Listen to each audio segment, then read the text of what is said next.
तो दोस्तों जैसा कि आप देख रहे हैं करणी की जो घात है उसको हमने अलग लिख लिया।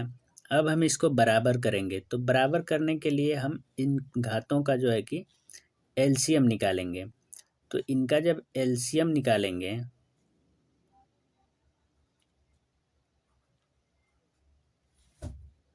तो आ जाएगा 6। तो जैसा कि फ्रेंड हमने एलसीएम निकाल लिया 6। अब जो है हम 6 को इन सभी करणियों के घात के रूप में लिख देंगे।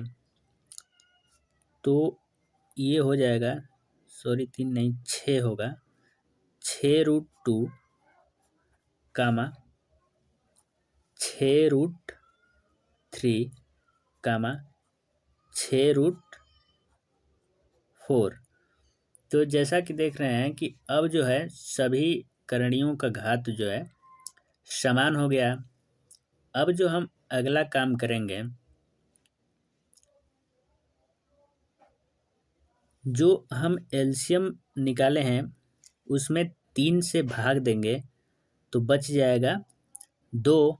और 2 को हम करणी के अंदर जो 2 है इसके घात के रूप में चढ़ा देंगे।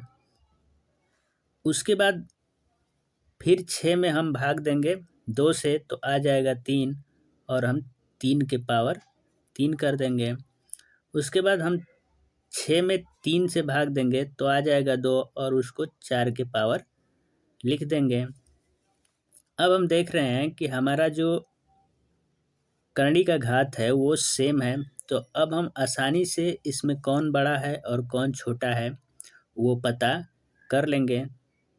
तो ये हो जाएगा 2 दूना के 4 कामा ये हो जाएगा 6√3 तिली के 9 और ये हो जाएगा 6√4 चौका 16। तो इसमें जो सबसे बड़ा मान होगा करणी के अंदर वह सबसे बड़ा तथा जिसका मान सबसे छोटा आएगा वो सबसे छोटा होगा। तो ये जो वैल्यू है 6√16 ये जो है सबसे बड़ा मान होगा।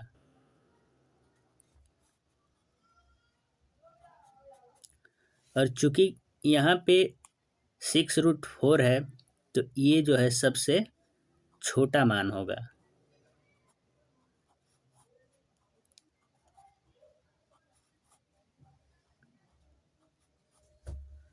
और हमको पता करना था सबसे छोटी संख्या। तो सबसे छोटी संख्या फ्रेंड हमारा जो है कि 6√4 यानी कि इसके सामने जो है कि ³ रूट 2 है, ³ रूट 2। तो यही जो है कि सबसे छोटी संख्या होगी और यही हमारा आंसर होगा। क्योंकि बदलने के बाद जो 6√4 आया है वह जो है ³ रूट 2 का ही मान है। तो हम छोटी बड़ी जब पूछेगा तो हमको आंसर यहाँ से देना होगा और हमको हल करना होगा जो है कि सभी करणियों की घात को बराबर करके। तो ये जो है हमारा बड़ा मान, ये जो है सबसे छोटा मान निकल कर आ रहा है और इसका जो मान है, ये जो मान है वो इसका मान है। तो ये जो है सबसे छोटी संख्या होगी। अगला क्वेश्चन है फ्रेंड, ³ रूट 5 ³ रूट 4 ³ रूट 6 में सबसे बड़ी संख्या कौन सी है। तो सेम हम वही प्रक्रिया अपनाएंगे। सबसे पहले हम घातों को अलग लिख लेंगे।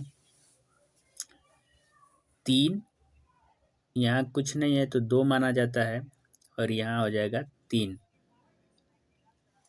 अब इसके बाद हम इसका एलसीएम निकालेंगे तो 6 आ जाएगा। अब सभी करणी का जो घात है वो सेम करना है। तो जो हमारा एलसीएम आया अब उसको हम करणी के घात के रूप में लिख देंगे।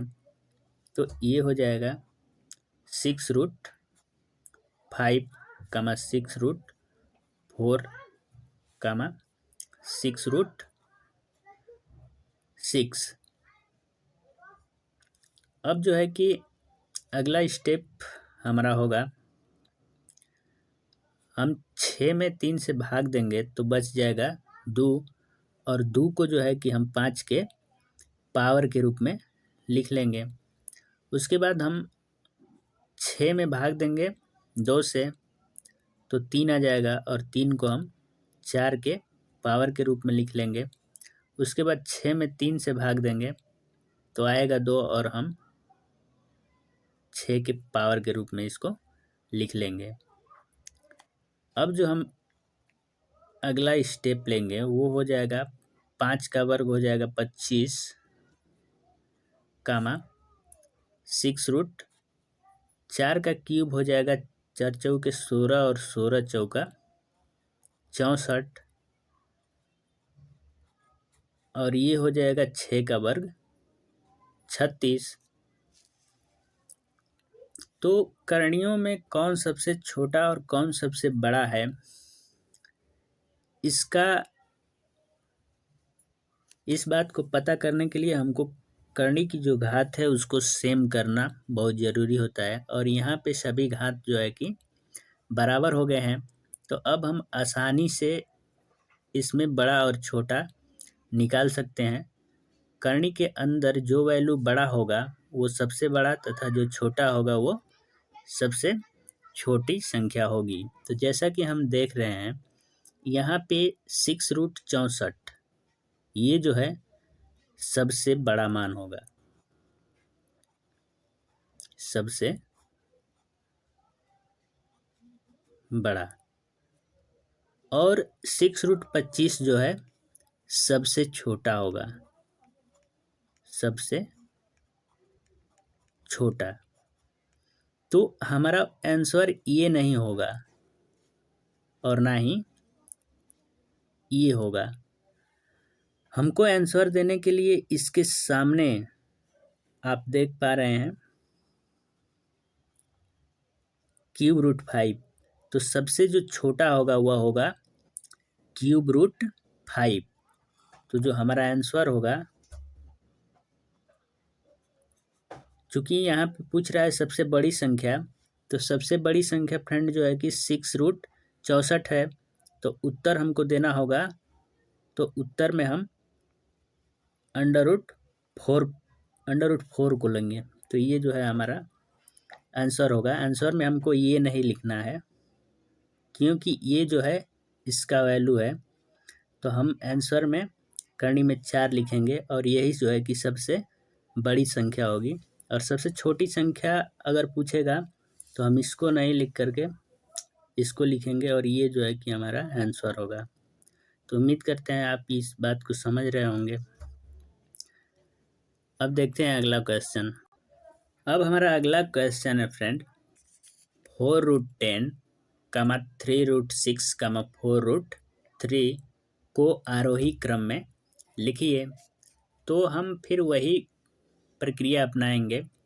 सबसे पहले हमको घातों को बदलना होगा, सबको समान करना होगा, और इसके लिए हम इन सभी घातों को एक जगह लिखेंगे और उसका एलसीएम निकालेंगे। तो घात है 4 कमा 3 कमा 4, और जब हम इसका एलसीएम निकालेंगे तो आ जाएगा 12। अब 12 को हम सभी करणियों के घात के रूप में लिख देंगे। तो ये हो जाएगा 12 रूट 10 कमा 12 रूट 6 कमा 12 रूट 3। अब हम 12 में 4 से भाग देंगे तो बच जाता है 3, और 3 को हम 10 के पावर के रूप में लिख देंगे। और फिर हम 12 में 3 से भाग देंगे तो आ जाएगा 4, और 4 को हम पावर के रूप में लिख देंगे। उसके बाद 12 में हम भाग करेंगे 4 से तो 3 बार जाएगा, और हम 3 के पावर लिख देंगे। उसके बाद अब जो हमारा मान आ गया 10 के पावर 3, यानी कि ये हो जाएगा 1000 कामा 6 का जब हम 4 बार अगर गुणा करते हैं तो 1296 आ जाएगा। 1296 और इसका जो वैल्यू हो जाएगा 3 तिली के 9 और 9 तिली 27। तो फ्रेंड जैसा कि आप देख रहे हैं यहाँ सभी करणियों का घात भी समान है और हमें ये भी पता चल गया कि कौन सा मान बड़ा है और कौन सा मान छोटा है। तो आइए हम अब इसको आरोही क्रम में सजाते हैं। आरोही क्रम का मतलब कि बढ़ते हुए क्रम। तो सबसे पहले छोटा वैल्यू रखेंगे। तो सबसे छोटा मान है 12√27, यानी कि यह जो वैल्यू है वह 4√3 का है। तो सबसे छोटा जो संख्या होगी वह 4 करनी में 3, 4 करनी में 3। और इससे बड़ी अब संख्या हम देखते हैं तो वो है 12 करनी में 1000 और इसके सामने का जो वैल्यू है 4 करनी में 10। तो ये हो जाएगा 4 करनी में 10। और जो फ्रेंड सबसे बड़ी संख्या है वो है 12 करनी में 1296 और इसके सामने जो संख्या है वह है √6। तो इस प्रकार से ये हमारा हो गया आंसर। हमने संख्याओं को आरोही क्रम में सजा दिया।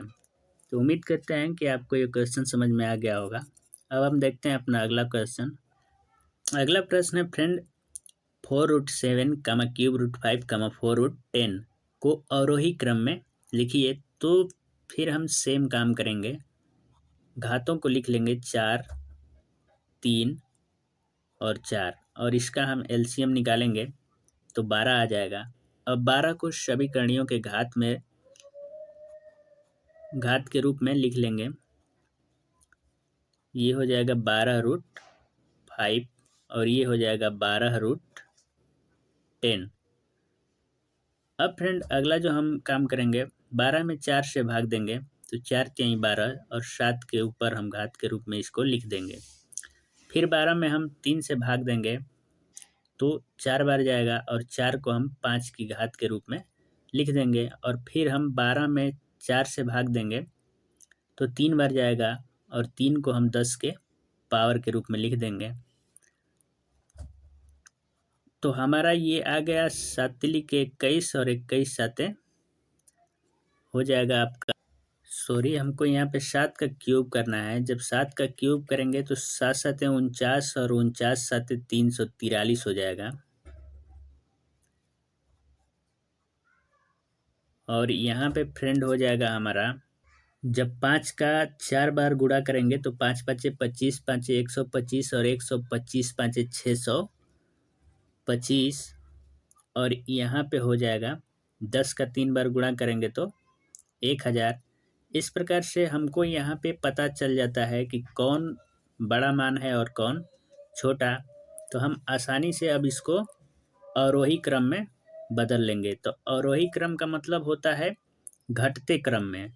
तो सबसे पहले हम बड़ा मान को देखेंगे। तो बड़ा मान जो है कि हमारा ये है और इसके सामने जो है कि 4√10 है। तो सबसे पहले हम लिखेंगे 4√10। अब अगला जो सबसे बड़ा मान है वह है 12√625 यानी कि (3√5) और उसके बाद जो सबसे छोटा मान है फ्रेंड वो है 12√343 यानी कि 4√7।